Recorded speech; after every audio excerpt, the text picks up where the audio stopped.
Good morning, dear ones. Welcome to day 68.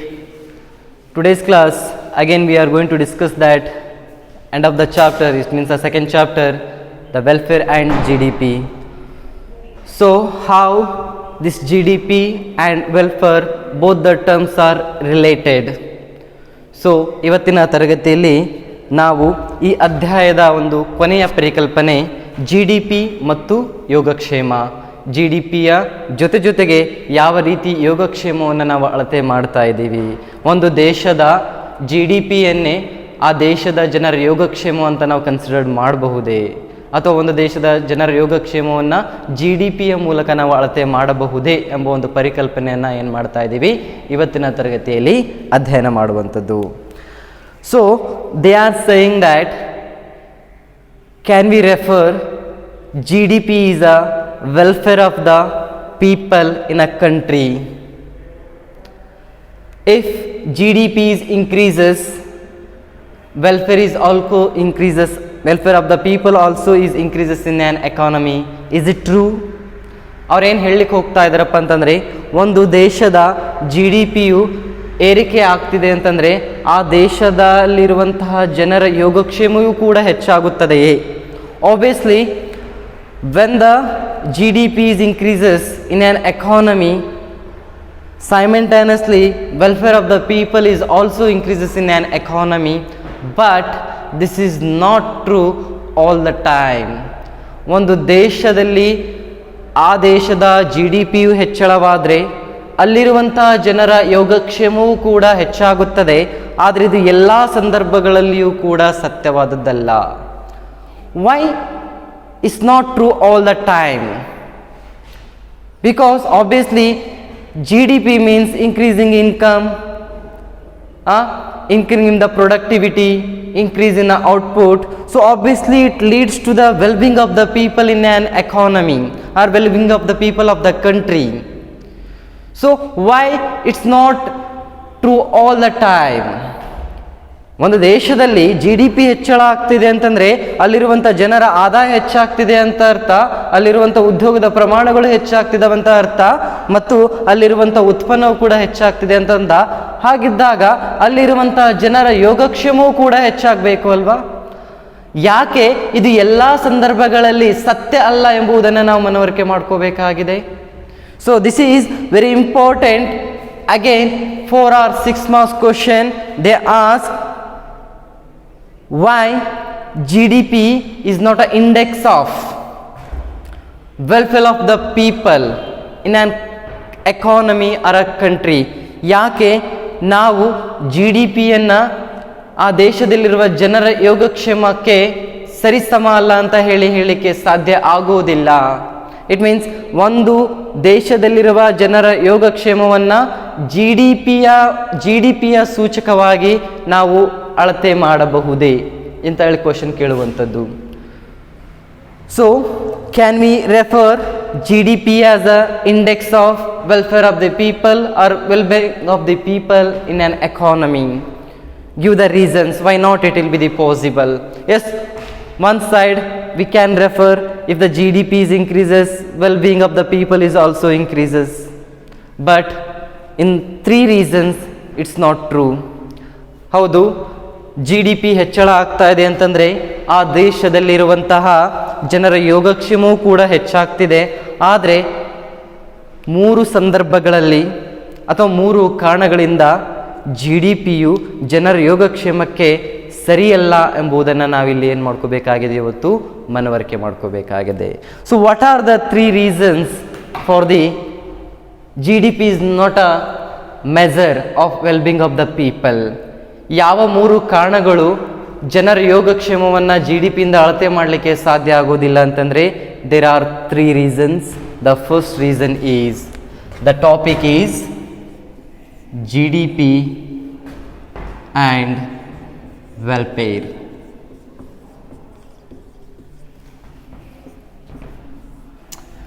Kannada we can translate this GDP ಮತ್ತು ಯೋಗಕ್ಷೇಮ.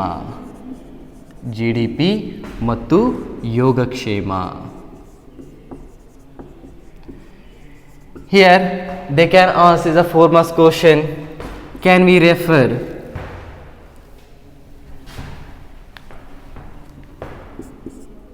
question will be like this. Can we refer GDP as an index of a well-being of the people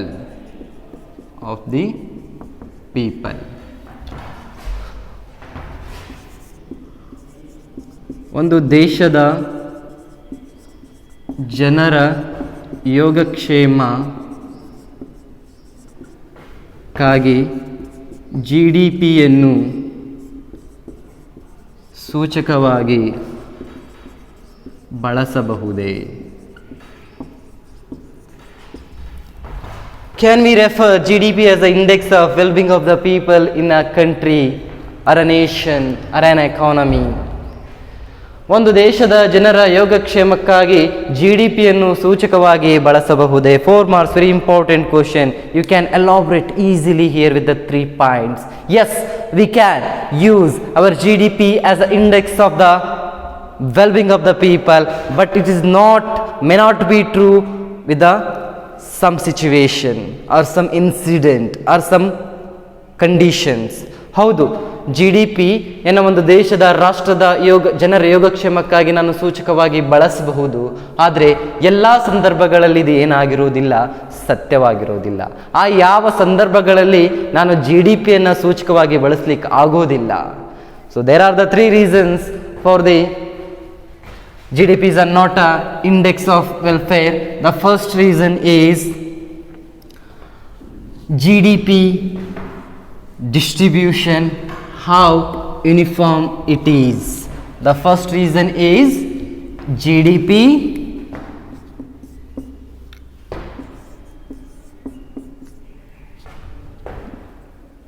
distribution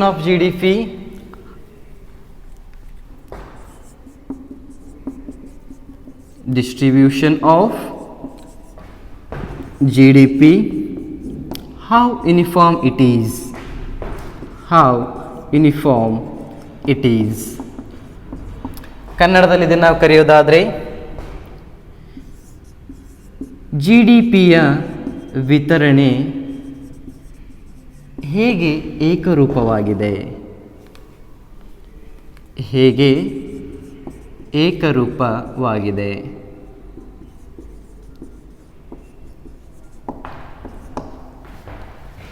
GDPಯ ವಿತರಣೆ ಹೇಗೆ ಏಕರೂಪವಾಗಿದೆ? The distribution of GDP is also a very important component to decide in an economy or in a society equality or inequality. ಒಂದು ರಾಷ್ಟ್ರದಲ್ಲಿ ಸಮಾನತೆ ಇದೆಯೋ ಅಥವಾ ಅಸಮಾನತೆ ಇದೆಯೋ ಅಂತ ಹೇಳಿ ನೋಡಲಿಕ್ಕೆ ನಾವು GDPಯ ವಿತರಣೆಯನ್ನು ಕೂಡ ಏನು ಮಾಡಬೇಕಾಗುತ್ತೆ, ನೋಡಬೇಕಾಗತ್ತೆ. The distribution of GDP of uniformities. So whatever GDP we have, we already know that GDP is nothing but it's a market value of all goods and services during a year. ಒಂದು ರಾಷ್ಟ್ರದಲ್ಲಿ ಒಂದು ವರ್ಷದಲ್ಲಿ ಉತ್ಪನ್ನವಾಗುವಂಥ ಎಲ್ಲ ಸರಕು ಮತ್ತು ಸೇವೆಗಳ ಅಂತಿಮ ಮಾರುಕಟ್ಟೆಯ ಮೌಲ್ಯವನ್ನು ಏನಂತ ಕರೀತಾ ಇದ್ದೀವಿ? GDP ಅಂತ ಕರೀತಾ ಇದ್ದೀವಿ. But here how uniform it is? Uniform means how equal it is. If GDP is increases, welfare of the people is also increases. GDP ಹೆಚ್ಚಳ ಆದರೆ ಆ ರಾಷ್ಟ್ರದಲ್ಲಿ ಅಥವಾ ದೇಶದಲ್ಲಿ ಇರುವಂತಹ ಜನರ ಯೋಗಕ್ಷೇಮ ಕೂಡ ಏನಾಗುತ್ತೆ, ಹೆಚ್ಚಳ ಆಗುತ್ತೆ. when GDP is distributed equally. ಒಂದು ವೇಳೆ ನಾವು GDPಯನ್ನು ಸಮಾನಾಂತರವಾಗಿ ಅಥವಾ ಸಮವಾಗಿ ಹಂಚಿಕೆಯನ್ನು ಮಾಡಿದಂಥ ಸಂದರ್ಭದಲ್ಲಿ ಮಾತ್ರ ಸಾಧ್ಯ ಆಗುತ್ತೆ. But in India, the situation of India, GDP distribution is not uniform. It's not equal and distribution is there. We are discriminated between the poor and rich. Our GDP will be the only concentrated in a few hands. ನಮ್ಮ ರಾಷ್ಟ್ರದಲ್ಲಿ ಇರುವಂತಹ GDP ಕೆಲವು ವ್ಯಕ್ತಿಗಳ ಕೈಯಲ್ಲಿ ಏನಾಗ್ತಾ ಇದೆ, ಹಂಚಿಕೆ ಆಗ್ತಾ ಇದೆ. That is called unequal distribution of GDP. So when we have the unequal distribution of the GDP, then the GDPs are not an index of well-being of the people. ಯಾವಾಗೆ ನನ್ನ ಜಿ ಡಿ ಪಿಯಲ್ಲಿ ಅಸಮಾನತೆ ಇದೆಯೋ, ಅಸಮಾನ ಹಂಚಿಕೆ ಇದೆಯೋ, ಆ ಸಂದರ್ಭದಲ್ಲಿ ಒಂದು ರಾಷ್ಟ್ರದ ಯೋಗಕ್ಷೇಮವು ಜಿ ಡಿ ಪಿಯ ಸೂಚಕವಾಗಿ ನಿಂತ್ಕೊಳ್ಳಿಕ್ಕೆ ಸಾಧ್ಯವಿಲ್ಲ. So how it G D P will be the undistributed or unequal? With the example we can take here. ಯಾವ ರೀತಿ ರಾಷ್ಟ್ರದಲ್ಲಿ ಜಿ ಡಿ ಪಿಯು ಅನ್ಇಕ್ವಲ್ ಆಗಿ ಡಿಸ್ಟ್ರಿಬ್ಯೂಷನ್ ಆಗ್ತಾ ಇದೆ. So in your N C R T text book they are maybe mentioned or they are provide one example. There is a country or nation name is a imaginary. The country or nation name is a imaginary. Imaginary ಅನ್ನೋ ಒಂದು ದೇಶ ಇದೆ. So in a consecutive years, in a continuous years 2000 and 2001, there are 100 individuals are there and they are earning a little amount, and what is their GDP? How we are unequally distributed our GDP? With the example we can discuss here. Okay, very beautiful example how GDP is undistributed in India. Okay, for example, take example here. There is a country name is a imaginary. In this that in country, in the year 2000, in the year 2000, 100 individuals are there. 100 individuals are there, and each individual is earning rupees 10. So now our GDP is 10 into 100. It will be the 1000 rupees. Is it clear?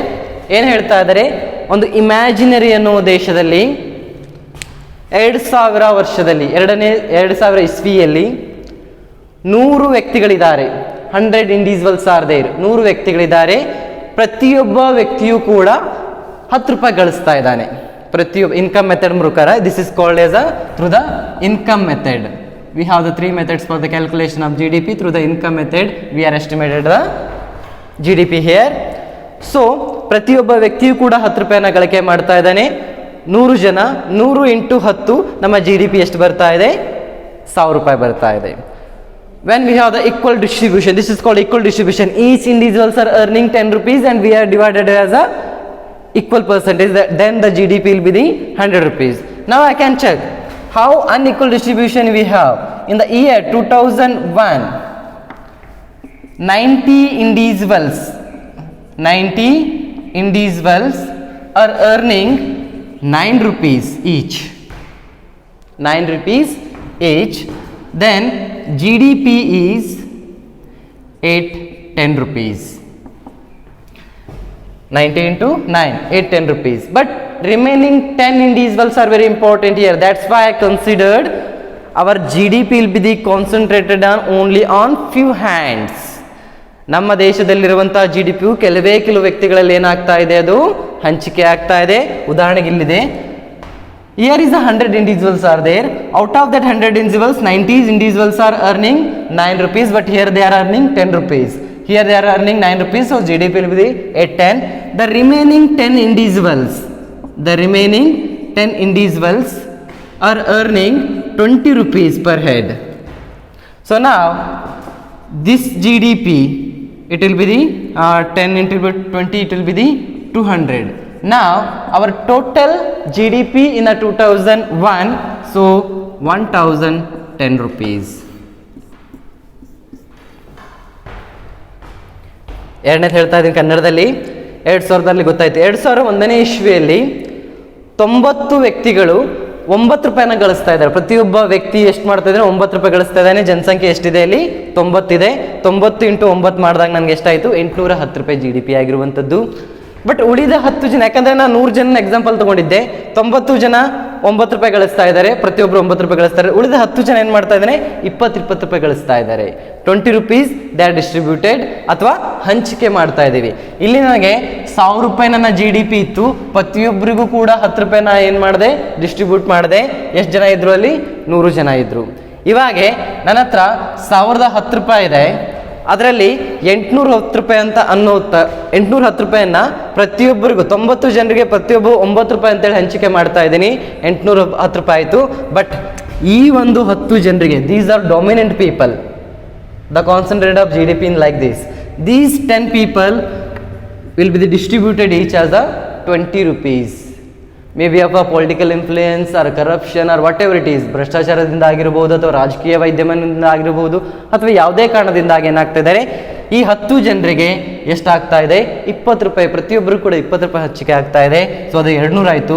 Total ಆಗಿ GDP ಎಷ್ಟಾಗಿದೆ, 1010 ರೂಪಾಯಿ ಇದೆ. Compare to the year 2000, in the 2001 our GDP is increase. 2000ಕ್ಕೆ ನಾವು ಹೋಲಿಕೆ ಮಾಡಿದಾಗ 2001ರಲ್ಲಿ ಭಾರತದ GDP ಏನಾಗಿದೆ, ಏರಿಕೆ ಆಗಿದೆ. But welfare of the people or welfare of the people or wellbeing of the people will be the just only 10 members. These 10 peoples only wellbeing are they are welfared. Remaining 90 people are suffer. GDPಯಲ್ಲಿ ಹೆಚ್ಚಳ ಆಗಿದೆ, ಆದರೆ ಆ GDP ಹೆಚ್ಚಳದಿಂದಾಗಿ ಇಲ್ಲಿರುವಂಥ ಜನರ ಯೋಗಕ್ಷೇಮ ಹೆಚ್ಚಳ ಆಯ್ತಾ? ಆಯಿತು. ಕೇವಲ ಈ 10 ವ್ಯಕ್ತಿಗಳ ಯೋಗಕ್ಷೇಮ ಮಾತ್ರ ಹೆಚ್ಚಳ ಆಗಿದೆ. ಉಳಿದ 90 ಜನರ ಯೋಗಕ್ಷೇಮ ಏನಾಗಿದೆ, ಕಡಿಮೆಯಾಗಿದೆ. Because here is a 10 rupees, here it will be the 9 rupees. But only 10% of the people are benefited from the GDP increase. They are doubled their income. But 90% of the people are reduce their income or decrease in their income. It means their well-being will be the decreases or their welfare will be the decreases. Like this situation or in this situation, ಈ ರೀತಿಯ ಸಂದರ್ಭಗಳಲ್ಲಿ the GDP is not an index of well-being of the people. ಇಂತಹ ಸಂದರ್ಭಗಳಲ್ಲಿ ನಾನು GDPಯನ್ನು ಆ ರಾಷ್ಟ್ರದ ಜನರ ಯೋಗಕ್ಷೇಮದ ಸೂಚಕವಾಗಿ ಬಳಸಲಿಕ್ಕೆ ಆಗೋದಿಲ್ಲ. Because the GDP is increases but well-being of the people is not increases. 90% ಜನರು ಆ GDPಯಿಂದ ಖುಷಿಯಾಗಿಲ್ಲ, ಅವರಿಗೆ ಸಮಾನವಾಗಿ ಹಂಚಿಕೆ ಆಗಿಲ್ಲ. ಅಲ್ಲಿ ಕೇವಲ ಕೆಲವೇ ವ್ಯಕ್ತಿಗಳಿಗೆ ಏನಾಗಿದೆ, ಯೋಗಕ್ಷೇಮ ಹೆಚ್ಚಾಗಿದೆ. But that is not a real wellbeing, that is not a real development. ದೇಶದಲ್ಲಿರುವಂಥ 138 ಕೋಟಿಗಳ ಯೋಗಕ್ಷೇಮವು ಕೂಡ ಹೆಚ್ಚಾಗಬೇಕು ಆ GDPಯಿಂದ. ಕೇವಲ 1-2 ಕೋಟಿಯ ಜನಸಂಖ್ಯೆ ಯೋಗಕ್ಷೇಮ ಹೆಚ್ಚಳವಾದರೆ ಅದನ್ನು ನಾನು ಈಕ್ವಲ್ ಡಿಸ್ಟ್ರಿಬ್ಯೂಷನ್ ಅಂತ ಕರೀಲಿಕ್ಕೆ ಅನ್ನೋದಿಲ್ಲ. We have to increase the well-being of the whole nation, like 138 crore people with that GDP. Only 2-3 crore people are well-being because of GDP. That is not an equal distribution. That is called unequal distribution. Is it clear first point? ಯಾವ ರೀತಿ GDPಯಲ್ಲಿ ಅಸಮಾನ ಹಂಚಿಕೆ ಆಗ್ತಿದೆ, ಆ ಕಾರಣದಿಂದಾಗಿ ನಾವು GDPಯನ್ನು ಆ ರಾಷ್ಟ್ರದ ಜನರ ಯೋಗಕ್ಷೇಮದ ಸೂಚಕವಾಗಿ ಬಳಸಲಿಕ್ಕೆ ಆಗೋದಿಲ್ಲ. Is it clear? Then second point. This is the first reason. It's not GDP is not an index of well-being of the people. ಈ ಕಾರಣದಿಂದಾಗಿ GDPಯನ್ನು ನಾವು ಆ ರಾಷ್ಟ್ರದ ಜನರ ಯೋಗಕ್ಷೇಮದ ಸೂಚಕವಾಗಿ ಬಳಸಲಿಕ್ಕೆ ಆಗೋದಿಲ್ಲ. That is the first reason. What is the first reason? GDP distribution, how uniform it is. The first one ಬರೆದು ಬಿಡ್ತೀನಿ ನಾನಿಲ್ಲಿ. GDP distribution, how uniform it is, how uniform it is. GDPಯ ವಿತರಣೆ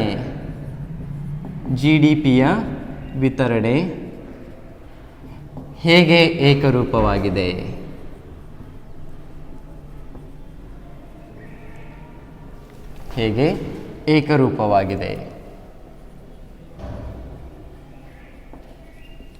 Right. Then second reason is very important here.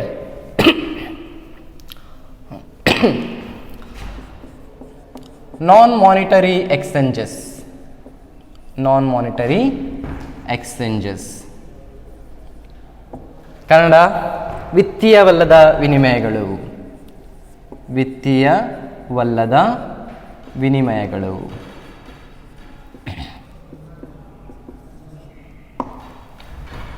Non-monetary exchanges. What is the meaning of non-monetary exchanges? In our economy, most of the activities are not in terms of money or in a monetary term. Most of the economic activities or many activities ಆರ್ಥಿಕತೆಯಲ್ಲಿ ನಡೆಯುವಂತಹ ಅನೇಕ ಚಟುವಟಿಕೆಗಳು ಏನಾಗಿದ್ದಾವೆ, ಹಣ ಇಲ್ದಾನೆ ನಡೀತಾ ಇದ್ದಾವೆ. Okay, without money or ಹಣಕಾಸಿನ ಯಾವುದೇ ಸೌಲಭ್ಯಗಳಿಲ್ಲದೇ ಕೆಲವು ಚಟುವಟಿಕೆಗಳೇನಾಗ್ತಿದ್ದಾವೆ ಆರ್ಥಿಕತೆಯಲ್ಲಿ ನಡೀತಾ ಇದ್ದಾವೆ. So in the second condition also GDP is not a index of welfare again. So ಎರಡನೇ ಒಂದು ಸನ್ನಿವೇಶದಲ್ಲಿಯೂ ಕೂಡ ನಾವೇನು ಮಾಡ್ಬೋದು, ಯಾವುದರಲ್ಲಿ ವಿತ್ತೀಯವಲ್ಲದ ವಿನಿಮಯಗಳಲ್ಲಿ ಕೂಡ ಒಂದು ರಾಷ್ಟ್ರದ ಯೋಗಕ್ಷೇಮವು GDPಯ ಸೂಚಕವಾಗಿ ನಿಲ್ಲೋದು, ಅಥವಾ ಒಂದು GDPಯು ರಾಷ್ಟ್ರದ ಯೋಗಕ್ಷೇಮದ ಸೂಚಕವಾಗಿ ನಿಲ್ಲೋದಿಲ್ಲ ಅಂತ ನಾವು ಹೇಳ್ಬೋದು. Because see many domestic services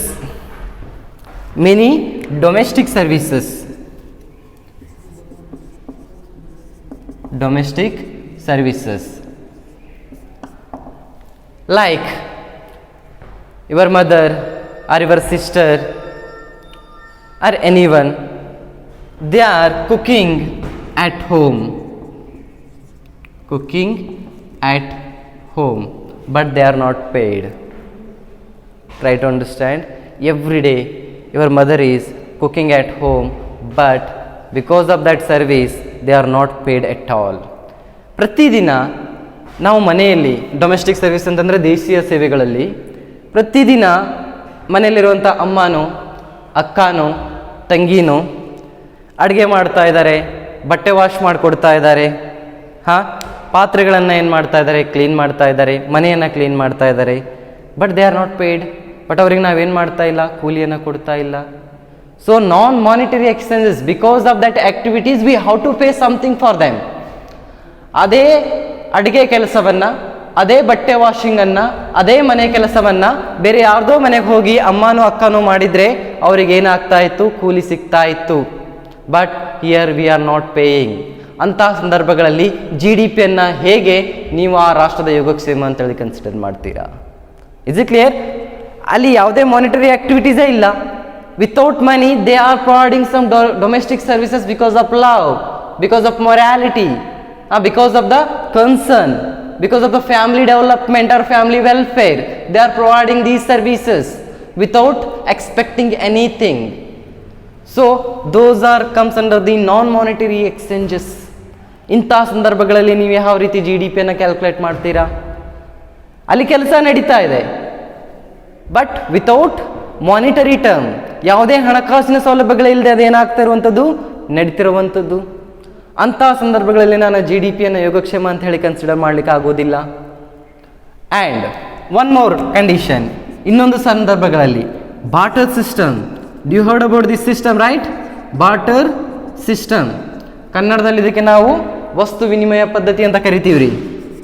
ವಸ್ತು ವಿನಿಮಯ ಪದ್ಧತಿ. Under the barter system here Kannada we can say that ದೇಶೀಯ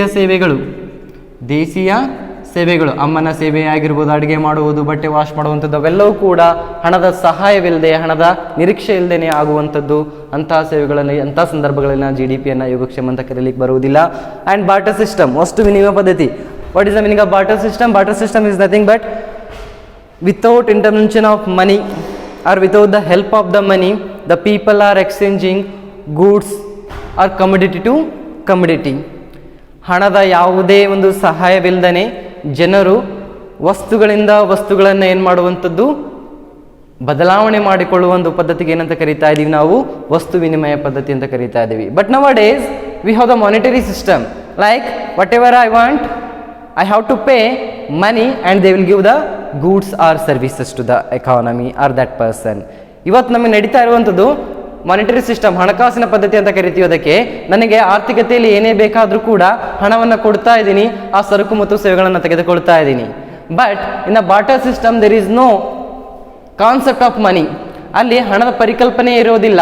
people are exchanging commodity to commodity, goods to goods or service to services. For example, I am producing wheat. If the somebody is producing cloth, I will exchange wheat to cloth or cloth to wheat. ಯಾರೊಬ್ಬರು ಆರ್ಥಿಕತೆಯಲ್ಲಿ ಗೋಧಿಯನ್ನು ಉತ್ಪಾದನೆ ಮಾಡ್ತಾ ಇದ್ದಾನೆ, ಇನ್ನೊಬ್ಬ ಬಟ್ಟೆಯನ್ನು ಉತ್ಪಾದನೆ ಮಾಡ್ತಾ ಇದ್ದಾನೆ ಅಂತಂದರೆ ಗೋಧಿಯನ್ನು ಕೊಟ್ಟು ಬಟ್ಟೆಯನ್ನು ತೆಗೆದುಕೊಳ್ಳುವಂಥದ್ದು. The commodity to commodity is exchange, right? ವಸ್ತುಗಳನ್ನು ಕೊಟ್ಟು ಏನು ಮಾಡುವಂಥದ್ದು, ಬದಲಾವಣೆ ಮಾಡಿಕೊಳ್ಳುವಂಥದ್ದು. That is called the barter system, ಅಥವಾ ಅದನ್ನು ನಾವೇನಂತ ಕರಿತಾ ಇದ್ದೀವಿ, ವಸ್ತು ವಿನಿಮಯ ಪದ್ಧತಿ ಅಂತ ಕರಿತಾ ಇದ್ದೀವಿ. In that there is no concept of money, then how you people are considered as a GDP is the welfare of the well-being of the people. ಇಂತಹ ಸಂದರ್ಭಗಳಲ್ಲಿ ಹೇಗೆ ನೀವು GDP ಅನ್ನ ಆ ರಾಷ್ಟ್ರದ ಯೋಗಕ್ಷೇಮ ಅಂತ ಹೇಳಿ ಕರೀಲಿಕ್ಕೆ ಸಾಧ್ಯ ಆಗುತ್ತೆ? Because without in income method, the money concept is very important. In expenditure method, the expenditure is very important, but there is no concept of money. People are exchanging commodity to commodity, then we are failed to calculate GDP. That GDP will showing the lesser, but well-being of the people will be very high. So that why the EDPs are not an index of well-being of the people in this moment. ಇಂಥ ಸಂದರ್ಭಗಳಲ್ಲಿ GDPಯನ್ನು ಆ ರಾಷ್ಟ್ರದ ಜನರ ಯೋಗಕ್ಷೇಮದ ಸೂಚಕವಾಗಿ ನಾವು ತಗೊಳ್ಳಿಕ್ಕೆ ಆಗೋದಿಲ್ಲ. Is it clear? The second point also, the first one is the GDP distribution, how uniform it is. Second one is the non-monetary exchanges, ವಿತ್ತೀಯವಲ್ಲದ ವಿನಿಮಯಗಳು under the domestic services and as well as the barter system. ಈ ಸಂದರ್ಭಗಳಲ್ಲಿ ಕೂಡ ನಾವು GDPಯನ್ನು ಯೋಗಕ್ಷೇಮದ ಸೂಚಕವಾಗಿ ತಗೊಳ್ಳಿಕ್ಕೆ ಆಗೋದಿಲ್ಲ. Then third one is very important. Third, externalities. Separately, sometimes they will ask for the 4 marks question this concept. ಬಾಹ್ಯತೆಗಳು ಅಂತ ಹೇಳಿನೇ ನಿಮಗೆ 4 ಅಂಕದ ಪ್ರಶ್ನೆಯನ್ನು ಸಪ್ರೇಟ್ ಆಗಿ ಕೇಳ್ತಾರೆ. Explain or write a note on externalities ಅಂತ ಹೇಳಿ.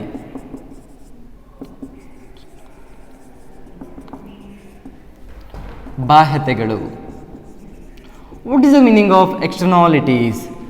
4 marks question separately they will ask write a note on externalities. ಬಾಹ್ಯತೆಗಳ ಬಗ್ಗೆ ಟಿಪ್ಪಣಿ ಬರೀರಿ ಅಂತಂದಾಗ 4 ಅಂಕಕ್ಕೆ ಯಾವ ರೀತಿ ಬರೀಬೇಕಾಗುತ್ತೆ? If they ask for the whole question, then you have to write all 3. Separately if they ask for, you have to write only for the externalities. Externality is a very important concept. There is no market for the externalities. ಬಾಹ್ಯತೆಗಳಿಗೆ ಯಾವುದೇ ತರಹದ ಮಾರುಕಟ್ಟೆ ಇಲ್ಲ. Market means there is a selling and buying concept will be there, but for externality there is no buying and selling concept. In the externalities only we have the 2 types. One is a positive externality, one is a negative externality. ಬಾಹ್ಯತೆಗಳಲ್ಲಿ ನಮಗೆ 2 ರೀತಿಯಾದಂತಹ ಬಾಹ್ಯತೆಗಳು ಬರ್ತವೆ. ಒಂದು ಧನಾತ್ಮಕ ಬಾಹ್ಯತೆ, ಇನ್ನೊಂದು ಋಣಾತ್ಮಕ ಬಾಹ್ಯತೆ ಅಂತ ಹೇಳಿ. ಇಲ್ಲಿ ಫಸ್ಟಿಗೆ ನಮಗೆ the first will be the what is the meaning of externalities? What is the definition of this externalities? Externalities is nothing but any firm or an individual getting benefited or harmful from someone work or from some third person activities and they are not paid. ಅರ್ಥ ಆಯ್ತಲ್ಲ? Any firm or an individual get benefited or harmful from someone's activities in an economy and they are not paid. Any firm or an individual get benefited or harmful from someone's activity in an economy and they are not paid is called externalities. ಕನ್ನಡದಲ್ಲಿ ಹೇಳೋದಾದರೆ ಯಾವುದೋ ಒಬ್ಬ ವ್ಯಕ್ತಿ ಯಾವುದೋ ಒಂದು ಉದ್ಯಮ ಘಟಕ ಅಥವಾ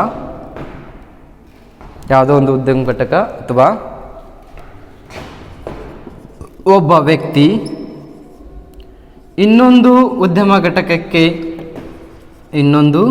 ಉದ್ಯಮ ಘಟಕಕ್ಕೆ ಅಥವಾ ವ್ಯಕ್ತಿಗೆ ಮಾಡುವ ಲಾಭ ಅಥವಾ ಹಾನಿಯನ್ನು ಬಾಹ್ಯತೆ,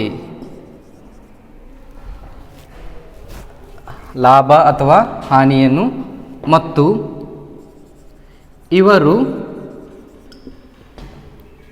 ದೇ ಆರ್ ನಾಟ್ ಪೇಡ್ ಅಂತ ಹೇಳಿದೆ ನಾನು. ಇವರು ಯಾವುದೇ ರೀತಿಯ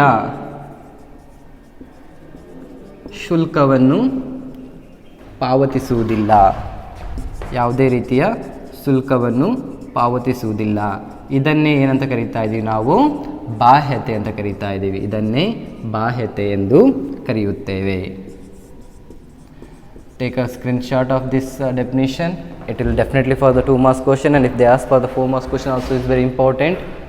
What is the externalities? Externality is nothing but any firm or an individual get benefited or harmful from someone's activities or third person activities in an economy and they are not actually paid. ಯಾವುದೇ ಒಂದು ಉದ್ಯಮ ಘಟಕ ಅಥವಾ ಒಂದು ವ್ಯಕ್ತಿ ಇನ್ನೊಂದು ಉದ್ಯಮ ಘಟಕಕ್ಕೆ ಅಥವಾ ವ್ಯಕ್ತಿಗೆ ಮಾಡುವ ಲಾಭ ಅಥವಾ ಹಾನಿಯನ್ನು ಮತ್ತು ಇವರು ಯಾವುದೇ ರೀತಿಯ ಶುಲ್ಕವನ್ನು ಪಾವತಿಸುವುದಿಲ್ಲ. ಇದನ್ನು ನಾವೇನಂತ ಕರೀತಾ ಇದ್ದೀವಿ? ಬಾಹ್ಯತೆ ಅಂತ ಕರೀತಾ ಇದ್ದೀವಿ. So because of the someone activities, many people are getting benefited sometimes or sometimes it will be the harmful. ಯಾವುದೋ ಒಬ್ಬ ವ್ಯಕ್ತಿಯ ಚಟುವಟಿಕೆಯಿಂದಾಗಿ ಅಥವಾ ಯಾವುದೋ ಒಂದು ಕೈಗಾರಿಕೆ ಉದ್ಯಮ ಘಟಕದ ಚಟುವಟಿಕೆಯಿಂದಾಗಿ ಇನ್ನೊಬ್ಬ ವ್ಯಕ್ತಿಗೆ ಅಥವಾ ಇನ್ನೊಂದು ಉದ್ಯಮ ಘಟಕಕ್ಕೆ ಏನಾಗುವಂಥದ್ದು ಲಾಭವಾದರೂ ಆಗಿರಬಹುದು ಅಥವಾ ಏನಾಗಿರುವಂಥದ್ದು ನಷ್ಟ ಆದರೂ ಆಗಿರುವಂಥದ್ದು. ಅದಕ್ಕೆ ನಾವೇನಂತ ಕರೀತಾ ಇದ್ದೀವಿ? ಎಕ್ಸ್ಟರ್ನಾಲಿಟೀಸ್ ಅಂತ ಕರೀತಾ ಇದ್ದೀವಿ. So what is the example for externalities then? For example, someone is construct a park. Okay, let it be simple example. Maybe in your classroom someone is smoking. ನಿಮ್ಮ ತರಗತಿಯಲ್ಲಿ ಯಾರೋ ಒಬ್ಬರು ಸಿಗರೇಟ್ ಸೇದ್ತಾ ಇದ್ದಾರೆ. someone is smoking. We know that smoking is injurious to the health. ಧೂಮಪಾನ ಎಂಬುದು ಆರೋಗ್ಯಕ್ಕೆ ಹಾನಿಕರ ಅನ್ನೋದು ನಮ್ಗೆ ಗೊತ್ತಿದೆ, right? Because of that person activities, many people are harmful, many people are getting harm. ಆ ಒಬ್ಬ ವ್ಯಕ್ತಿಯ ಆ ಒಂದು ಚಟುವಟಿಕೆಯಿಂದಾಗಿ ಅಲ್ಲಿರುವಂಥ ಅನೇಕ ವ್ಯಕ್ತಿಗಳಿಗೆ ನಷ್ಟ ಆಗ್ತಾ ಇದೆ. Because their health percentage will reduce. ಅವರ ಆರೋಗ್ಯದ ಪ್ರಮಾಣ ಏನಾಗುತ್ತೆ? ಅದರಿಂದ ಕಡಿಮೆ ಆಗ್ತಿದೆ. Because of someone activities, ಯಾರೋ ಒಬ್ರು ಮಾಡುವ ಕೆಲಸದಿಂದಾಗಿ ಇನ್ನೊಬ್ಬ ವ್ಯಕ್ತಿಗೆ ಏನಾಗುವಂಥದ್ದು? ಲಾಭ ಆಗುವಂಥದ್ದು, ನಷ್ಟ ಆಗುವಂಥದ್ದು. If it is harmful, that is negative externalities. If it is benefited, that is called positive externalities. ಆ ವ್ಯಕ್ತಿಯ ಅಥವಾ ಉದ್ಯಮ ಘಟಕದ ಚಟುವಟಿಕೆಯಿಂದಾಗಿ ಇನ್ನೊಬ್ಬ ವ್ಯಕ್ತಿಗೆ ಅಥವಾ ಇನ್ನೊಂದು ಉದ್ಯಮ ಘಟಕಕ್ಕೆ ಲಾಭ ಆದರೆ ಅದು ಧನಾತ್ಮಕ ಬಾಹ್ಯತೆ ಆಗುತ್ತೆ. ಒಂದು ವೇಳೆ ಆ ವ್ಯಕ್ತಿಗೆ ನಷ್ಟ ಆದರೆ ಅಥವಾ ಆ ಉದ್ಯಮ ಘಟಕಕ್ಕೆ ನಷ್ಟ ಆಗಿಬಿಟ್ರೆ ಅದು ಋಣಾತ್ಮಕ ಆಗುತ್ತೆ. Is it clear? What is the meaning of externalities actually, and under that what is the negative externality as well as the positive externality? In your NCERT textbook they gave the beautiful example for the negative externalities also as well as the positive externality also. ನಿಮ್ಮ NCERT textbook ಅಲ್ಲಿ ಕೊಟ್ಟಿದ್ದಾರೆ ಅವರು ಧನಾತ್ಮಕ ಬಾಹ್ಯತೆ ಅಂತಂದ್ರೇನು ಮತ್ತು ಋಣಾತ್ಮಕ ಬಾಹ್ಯತೆ ಅಂತಂದ್ರೇನು. First ನಾವು ಏನು ಮಾಡೋಣ? ನೆಗೆಟಿವ್ ಎಕ್ಸ್ಟರ್ನಾಲಿಟಿಗೆ ಎಕ್ಸಾಂಪಲ್ ನೋಡೋಣ. First we have to take a example for the negative externality. Under the externalities only we have the two types. One is a negative externality and second one is a positive externalities. ಋಣಾತ್ಮಕ ಬಾಹ್ಯತೆಗಳು. So what is the negative externality? First one, in your NCERT textbook they give an example of oil refinery. Oil refinery, ಎಣ್ಣೆಯ ತಯಾರಿಸುವಂತಹ ಒಂದು ಘಟಕ, crude oil ಅಂತ ಕರಿತೀವಿ. ಕಚ್ಚಾ oil ಅಥವಾ ಕಚ್ಚಾ ಇಂಧನಗಳನ್ನು ತಯಾರು ಮಾಡುವಂಥ ಒಂದು ಘಟಕ.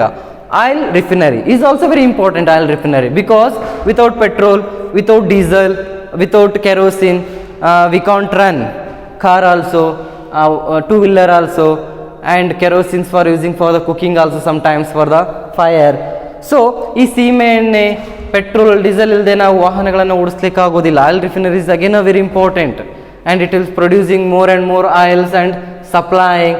So automatically many economic activities will be the work there, right? So ಈ ಒಂದು ಆಯಿಲಿಂದನೇ ಅನೇಕ ಟ್ರಾನ್ಸ್ಪೋರ್ಟೇಷನ್ ಆಗಿರುವಂಥದ್ದು ಅಥವಾ ನಮಗೆ ಈ ಒಂದು ಕರೆಂಟ್ ಆಗಿರುವಂಥದ್ದು, ಈ ರೀತಿಯ ಅನೇಕ ಆರ್ಥಿಕ ಕಾರ್ಯಗಳು ಏನಾಗ್ತವೆ? ರನ್ ಆಗ್ತವೆ.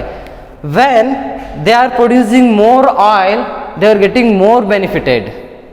Is it clear? When they are producing more oil, the output will be the very high.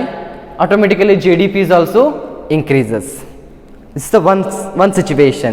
ಯಾವಾಗ ನಾವು ಅತಿ ಹೆಚ್ಚು ಇಂಧನಗಳನ್ನು ಅಥವಾ ಆಯಿಲನ್ನು ಪ್ರೊಡ್ಯೂಸ್ ಮಾಡ್ತಾ ಇದ್ದೀವೋ, ಉತ್ಪನ್ನವನ್ನು ಮಾಡ್ತಾ ಇದ್ದೀವೋ, ಆ ಸಂದರ್ಭದಲ್ಲಿ ಆ ಉತ್ಪನ್ನದಿಂದ ಹಣ ಬರ್ತಾ ಇದೆ, ಹಾಗಾಗಿ GDP ಏನಾಗ್ತಾ ಇದೆ, ಹೆಚ್ಚಳ ಆಗ್ತಾ ಇದೆ. ಇದು ಒಂದು ಸಂದರ್ಭ. But because of that oil refinery, the environment condition is also worst. We are destroyed the environment. It means environment will be the polluted because of that oil refinery. ಆ ಒಂದು ಇಂಧನದ ಉತ್ಪಾದನೆಗಾಗಿ ಅಥವಾ ಎಣ್ಣೆ ಉತ್ಪಾದನೆಯಿಂದ ಏನಾಗ್ತಿದೆ, ಅಲ್ಲಿರುವಂಥ ಪರಿಸರ ಹಾಳಾಗ್ತಾ ಇದೆ. These industries or these company oil refinery, they are release some crude oil or some wastage to the directly to the river. ಅವ್ರು ಏನು ಮಾಡ್ತಾ ಇದ್ದಾರೆ, ಆ ಒಂದು ಎಣ್ಣೆಯನ್ನು ಉತ್ಪಾದನೆ ಮಾಡುವಂಥ ಸಂದರ್ಭದಲ್ಲಿ ಅಲ್ಲಿ ಹಾಳಾದಂತಹ ಅಥವಾ ವೇಸ್ಟೇಜ್ ಅಂತ ಕರಿತೀವಿ, ಕೆಲಸಕ್ಕೆ ಬಾರದಿರುವಂತಹ ಆಯಿಲನ್ನು ಏನು ಮಾಡ್ತಿದ್ದಾರೆ, ಸಮೀಪದಲ್ಲಿರುವಂಥ ನದಿಗೆ ಏನು ಮಾಡ್ತಾ ಇದ್ದಾರೆ, ಅವರು ಬಿಡ್ತಾ ಇದ್ದಾರೆ. So here environment will be the destroyed. ಅಲ್ಲಿ ಪರಿಸರ ಏನಾಗ್ತಿದೆ, ಹಾಳಾಗ್ತಾ ಇದೆ. In that river, because of that river many villages are sustain. ಆ ಒಂದು ನದಿಯಿಂದಾಗಿ ಅನೇಕ ಹಳ್ಳಿಗಳು ಏನಾಗ್ತಿದಾವೆ, ಅಲ್ಲಿ ಬದುಕ್ತಾ ಇದ್ದಾರೆ. Many people are depends on this river because of the drinking water. ಕುಡಿಯುವ ನೀರಿನ ಸೌಲಭ್ಯಕ್ಕೋಸ್ಕರ ಎಷ್ಟೋ ಹಳ್ಳಿಗಳು ಇದೇ ನದಿಯನ್ನು ನಂಬ್ಕೊಂಡಿದ್ದಾವೆ. When these people are release some wastage to the directly to the river, then automatically many people are ill or they get many diseases regarding for the water only. So ಯಾವಾಗ ನಾವು ಅಲ್ಲಿರುವಂಥ ವೇಸ್ಟೇಜನ್ನು ನದಿಗಳಿಗೆ ಬಿಡೋದ್ರಿಂದ ಆ ಕುಡಿಯುವ ನೀರಿಗಾಗಿ ನದಿಯನ್ನೇ ನಂಬಿಕೊಂಡಂಥ ಅನೇಕ ವ್ಯಕ್ತಿಗಳ ಆರೋಗ್ಯ ಹಾಳಾಗುತ್ತೆ ಆ ನೀರಿನಿಂದಾಗಿ. Because of that oil refinery. Is it clear?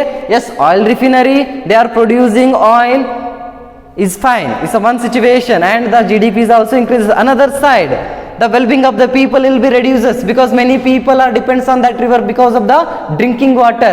ಕುಡಿಯುವ ನೀರಿನ ಸೌಲಭ್ಯಕ್ಕೋಸ್ಕರನೇ ಅನೇಕ ಜನರು ಆ ನದಿಯನ್ನೇ ನಂಬಿಕೊಂಡಿದ್ದಾರೆ. Then well-being of the people will be the reduces. Then second term, because of this river, many fisheries, many fishes are in their water, right? ಆ ಒಂದು ರಿವರಲ್ಲಿ ನದಿಯಲ್ಲಿ ಅನೇಕ ಮೀನುಗಳಿದ್ದಾವೆ. Because of that crude oil, because of that wastage oil, the fishes are may die, right? So ಆ ಒಂದು wastage ಇದ್ದಂತಹ ಎಣ್ಣೆಯಿಂದಾಗಿ ಅಥವಾ ಕಚ್ಚಾ ಎಣ್ಣೆಯಿಂದಾಗಿ ಆ ಒಂದು ನದಿಯಲ್ಲಿದ್ದಂತಹ ಮೀನುಗಳು ಏನಾಗ್ಬೋದು, ಸಾವನ್ನಪ್ಪಬಹುದು. Definitely they will die, right? ಸಾವೆಂತಂದ್ರೆ because of that fishes only a fisherman will be the die. Fisherman, his income will be the reduces. Without fish he can't. He is completely depends on that fishing only. He catch the fishes and he will go to the market and sell those fish and he will earn some income. When fishes are die, there is no income for the fisherman. Automatically, indirectly, we are reduces income to the fisherman also, and we are reduces of the help of the few people because of that oil refinery. ಯಾವುದೋ ಒಬ್ಬ ಒಂದು ಕಂಪನಿಯ ಕೆಲಸದಿಂದಾಗಿ ಅಥವಾ ಯಾವುದೋ ಒಂದು ಉದ್ಯಮ ಘಟಕದ ಕಾರ್ಯದಿಂದಾಗಿ ಅನೇಕ ವ್ಯಕ್ತಿಗಳ ಆರೋಗ್ಯ ಹಾಳಾಗ್ತಾ ಇದೆ, ಪ್ಲಸ್ ಅನೇಕ ವ್ಯಕ್ತಿಗಳ ಆದಾಯ ಕೂಡ ಏನಾಗ್ತಾ ಇದೆ, ಕಡಿಮೆ ಆಗ್ತಾ ಇದೆ. This is consider as a negative externalities. Because of the someone's activities, the many people are getting harmful, right? ಯಾವುದೋ ಒಂದು ಉದ್ಯಮ ಘಟಕದ ಕೆಲಸದಿಂದಾಗಿ ಅನೇಕ ಜನರು ಏನಾಗ್ತಿದ್ದಾರೆ, ತೊಂದರೆಗೀಡಾಗ್ತಾ ಇದ್ದಾರೆ. ಅಂತಹ ಕಾರ್ಯಕ್ಕೆ ಏನಂತ ಕರೀತಾ ಇದ್ದೀವಿ ನಾವು? ಋಣಾತ್ಮಕ ಬಾಧ್ಯತೆಗಳಂತ ಕರೀತಾ ಇದ್ದೀವಿ. Oil refinery, smoking a cigarette, that is also harmful. And what are the negative externalities we have? Cutting the trees, deforestation. So that is also harmful to the many people, right? So these all are comes under the negative externality. ಋಣಾತ್ಮಕ ಬಾಹ್ಯತೆಗಳು ಏನು ಮಾಡುವಂಥದ್ದು, ಗಿಡಗಳನ್ನು cut ಮಾಡುವಂಥದ್ದು, ಅದು ಕೂಡ ಒಂದು negative ಬಾಹ್ಯತೆಗಳು. ಯಾಕಂತಂದರೆ ಅದರಿಂದ ಬರುವಂಥ ಗಾಳಿಯ ಪ್ರಮಾಣ ಏನಾಗುತ್ತೆ ನಮಗೆ ಕಡಿಮೆ ಆಗುವಂಥದ್ದು. ಆ್ಯಂಡ್ ಸ್ಮೋಕ್ ಮಾಡುವಂಥದ್ದು, ಸಿಗರೇಟ್ ಸೇದುವಂಥದ್ದು ಆಗಿರ್ಬೋದು, ಅಥವಾ ಆಯಿಲ್ ರಿಫಿನರಿ, ಕಚ್ಚಾ ತೈಲಗಳನ್ನು ಏನು ಮಾಡುವಂಥದ್ದು, ಉತ್ಪಾದಿಸುವಂಥದ್ದು. ಇವೆಲ್ಲವೂ ಕೂಡ ಯಾವುದಕ್ಕೆ ಉದಾಹರಣೆ ಆಗುವಂಥದ್ದು, ಋಣಾತ್ಮಕ ಬಾಹ್ಯತೆಗಳಿಗೆ. The next one is a positive externality. Positive externality. With this we have the positive externalities also. Here, because of the negative externalities, GDP is showing very high.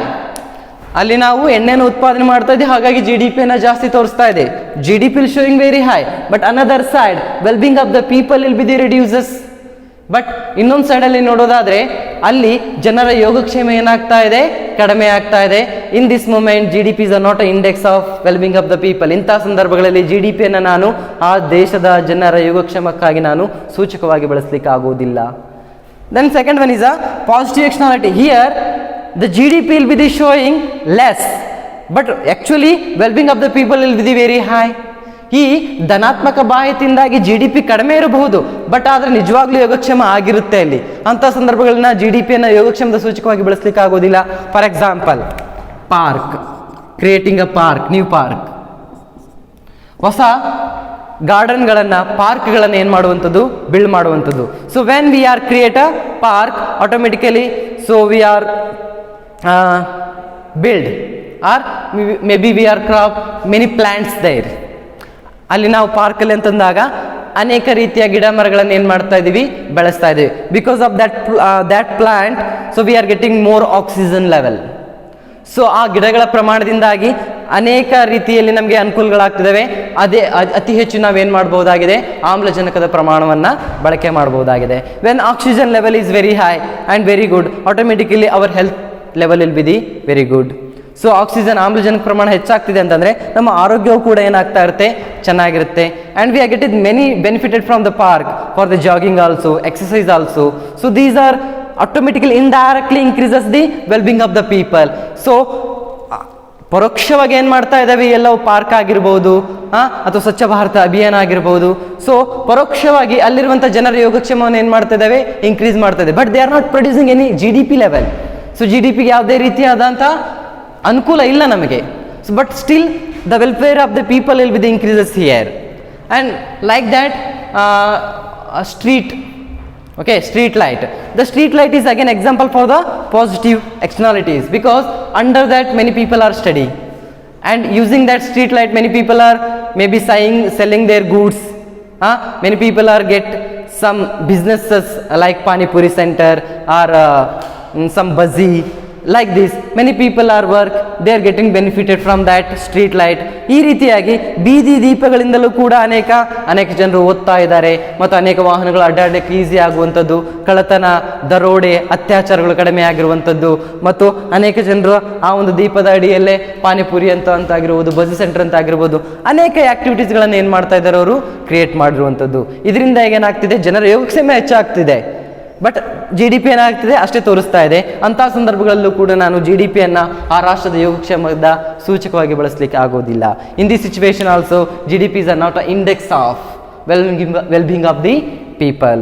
So these are the three main reasons why we are not take a GDP is an index of well-being of the people. ಯಾಕೆ ನಾವು ಆ GDPಯನ್ನು ಒಂದು ರಾಷ್ಟ್ರದ ಜನರ ಯೋಗಕ್ಷೇಮದ ಸೂಚಕವಾಗಿ ಬಳಸಲಿಕ್ಕೆ ಆಗೋದಿಲ್ಲ ಅಂತಂತಂದರೆ ಈ ಮೂರು ರೀಸನ್ಗಳನ್ನು ನಾವೇನು ಮಾಡಬೇಕಾಗುತ್ತೆ, ಕೊಡಬೇಕಾಗುತ್ತೆ. First one is a GDP distribution, how uniform it is. I know that, so that example is very important. 1000 rupees and 1010 rupees, only few hand your GDP will be concentrated on only few hand. So ನಮ್ಮಲ್ಲಿರುವಂಥ GDP ಏನಾಗ್ತಿದೆ, ಕೆಲವೇ ವ್ಯಕ್ತಿಗಳಲ್ಲಿ ಏನಾಗ್ತಿದೆ, ಹಂಚಿಕೆ ಆಗ್ತಿದೆ ಅನ್ನೋ example ಪ್ರಕಾರ ಬರೀರಿ. ದೆನ್ ನಾನ್ ಮಾನಿಟರಿ ಎಕ್ಸ್ಪೆನ್ಸಸ್, ಇಲ್ಲಿ ಡೊಮೆಸ್ಟಿಕ್ ಸರ್ವಿಸಸ್ ಅನ್ನ ಎಕ್ಸಾಂಪಲ್ ಕೊಡಿ. ದೆನ್ ವಾಟರ್ ಸಿಸ್ಟಮ್ ಅನ್ನ ಎಕ್ಸಾಂಪಲ್ ಅನ್ನ ಕೊಡಿ. Then externalities. So first you have to write what is the meaning of externalities, then go for the example with the negative externalities also and example with the positive externalities. ಧನಾತ್ಮಕ ಬಾಹ್ಯತೆ, ಮೊದಲು ಬಾಹ್ಯತೆ ಅಂದರೆ ಏನಂತ ಬರೀರಿ, ಆಮೇಲೆ ಧನಾತ್ಮಕ ಬಾಹ್ಯತೆ ಅಂತಂದ್ರೆ ಏನು ಮತ್ತು ಋಣಾತ್ಮಕ ಬಾಹ್ಯತೆ ಅಂದ್ರೆ ಏನಂತ ಹೇಳಿ ಬರೆದ್ರೆ ಇಲ್ಲಿ ನಿಮಗೆ 4 ಅಂಕದ ಪ್ರಶ್ನೆಯನ್ನು ನಾವು ಈಸಿಯಾಗಿ ಏನು ಮಾಡ್ಬೋದು, ಎಕ್ಸ್ಪ್ಲೇನ್ ಮಾಡೋದು. ಸೊ 4 ಅಂಕಕ್ಕೆ ನೋಡಬೇಕಾದಾಗ ಇದೊಂದು ಪ್ಯಾರಾಗ್ರಾಫ್, ಅವಾಗ ಇದನ್ನ ಸಣ್ಣದಾಗಿ ಎಕ್ಸ್ಪ್ಲೇನ್ ಮಾಡಬೇಕಾಗುತ್ತೆ. ಸಪ್ರೇಟ್ ಆಗಿ ಇದನ್ನೇ ಕೇಳಿದ್ರು ಅಂತಂದ್ರೆ then you go for 1 page explanation. ಪಾಸಿಟಿವ್ಗೆ ನೆಗೆಟಿವ್ ಒಂದೆರಡು ಎಕ್ಸಾಂಪಲು, ಪಾಸಿಟಿವ್ ಒಂದು ಎಕ್ಸಾಂಪಲು, ಎಕ್ಸ್ಟರ್ನಾಲಿಟೀಸ್ ಅಂದರೆ ಅಂತೇಳಿ ಸ್ವಲ್ಪ ವಿವರಾಗಿ ಡಿಟೇಲ್ ಆಗಿ ಏನು ಮಾಡಬೇಕಾಗುತ್ತೆ, ಎಕ್ಸ್ಪ್ಲೇನ್ ಮಾಡಬೇಕಾಗತ್ತೆ. Here second chapter will be the completed. ಇಲ್ಲಿಗೆ ನಾವು ನಿಮ್ಮೇಂದು ಸೆಕೆಂಡ್ ಚಾಪ್ಟರ್ನ ಏನು ಮಾಡ್ತಾ ಇದ್ದೀವಿ, ಕಂಪ್ಲೀಟ್ ಮಾಡ್ತಾ ಇದ್ದೀವಿ. And very important notice, so this 1st December you have the computer science as well as the statistic cyclic test. On 4th, actually that is will be the 21st ittadu. On 4th you have the accountancy cyclic test. On 4th accountancy cyclic test is there. On 7th business study cyclic test is there. 4ನೇ ತಾರೀಕಿಗೆ 1ನೇ ತಾರೀಕಿಗೆ start ಇದೆ, 4ನೇ ತಾರೀಕಿಗೆ accountancy cyclic test ಇದೆ, ಮತ್ತು 7ನೇ ತಾರೀಕು ಏನಿದೆ ಬಿಸ್ನೆಸ್ ಸ್ಟಡಿ ಸೈಕ್ಲಿಕ್ ಟೆಸ್ಟ್ ಇದೆ. 7th is a last cyclic test. Okay, ಆ 7ಗೆ ಏನು ಮಾಡ್ತಾರಲ್ಲ ಬಿಸ್ನೆಸ್ ಸ್ಟಡಿ ಸೈಕ್ಲಿಕ್ ಟೆಸ್ಟ್, ಅದು final. You will get 1 week time for study for mid term.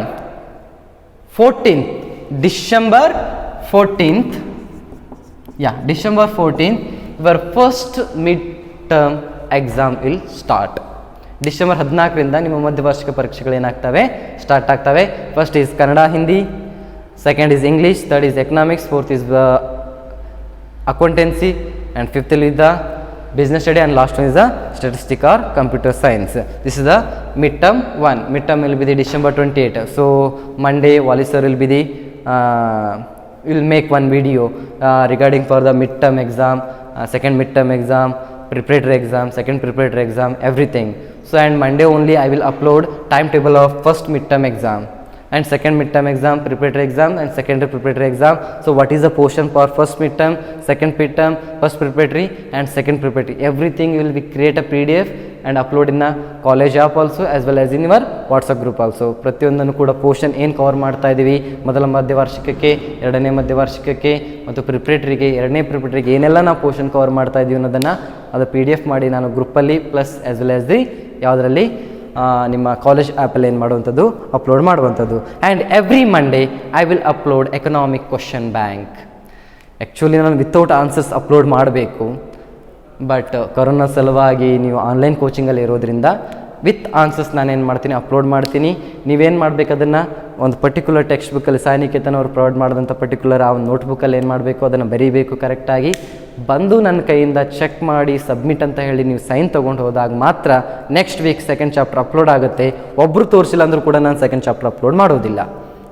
ನಿಮ್ಮ ಕ್ಲಾಸಲ್ಲಿ ಒಬ್ಬ ವಿದ್ಯಾರ್ಥಿ ಕೂಡ ಮಿಸ್ ಆದರೂ ತೋರಿಸ್ಲಿಕ್ಕಂದ್ರೂ ನಾನು ಸೆಕೆಂಡ್ ಚಾಪ್ಟರ್ ಅಪ್ಲೋಡ್ ಮಾಡೋದಿಲ್ಲ. It's your responsibility. ಹೇಗೆ ಓದ್ತಿರೋ ಬೇಸ್ಡ್ ಆನ್ ವಿಡಿಯೋಸ್ ಓನ್ಲಿ ನೀವೇನು ಮಾಡಬೇಕಾಗುತ್ತೆ, ಎಕ್ಸಾಮನ್ನು ಫೇಸ್ ಮಾಡಬೇಕಾಗುತ್ತೆ. So every Monday what ever the situation it is ನಾನು ಅಪ್ಲೋಡ್ ಮಾಡೇ ಮಾಡ್ತೀನಿ. ಅಪ್ಲೋಡ್ ಮಾಡಿದ ಮೇಲೆ 1 week ಟೈಮ್ ಕೊಡ್ತೀನಿ ನಿಮಗೆ. ಸೊ ಸಾಟರ್ಡೇ ಒಳಗಾಗಿ ಸಂಡೇ ಒಳಗಾಗಿ ಬಂದು ನೀವು ನಾನು ತೋರಿಸಿ ಸಬ್ಮಿಟ್ ಮಾಡಿದಾಗ ಮಾತ್ರ ನೆಕ್ಸ್ಟ್ ಮಂಡೇ ಚಾಪ್ಟರ್ 2 ಆಗುತ್ತೆ. ಅದಾದಮೇಲೆ ಚಾಪ್ಟರ್ 3. ಪ್ರತಿ ವೀಕ್ ಕೂಡ ನಾನು ಏನು ಮಾಡ್ತಾ ಹೋಗ್ತೀನಿ, ಚಾಪ್ಟರ್ಗಳನ್ನು ಅಪ್ಲೋಡ್ ಮಾಡ್ತಾ ಹೋಗ್ತೀನಿ. 8 chapters means 8 week. Now it will be the December, ಜನವರಿ ಅನ್ನಷ್ಟೇ 8 ಚಾಪ್ಟರ್ಸ್ಗಳು ಅಪ್ಲೋಡ್ ಆಗ್ತವೆ. ಜನವರಿ ಮುಗಿಯೋಷ್ಟರಲ್ಲಿ ಏನಾಗ್ತವೆ, 8 ಚಾಪ್ಟರ್ಗಳು ಅಪ್ಲೋಡ್ ಆಗ್ತವೆ. ಎಲ್ಲ ಆನ್ಸರ್ಸ್ ನಿಮಗೆ ಸಿಕ್ಬಿಡ್ತವೆ. Feb onwards your duty is only revision.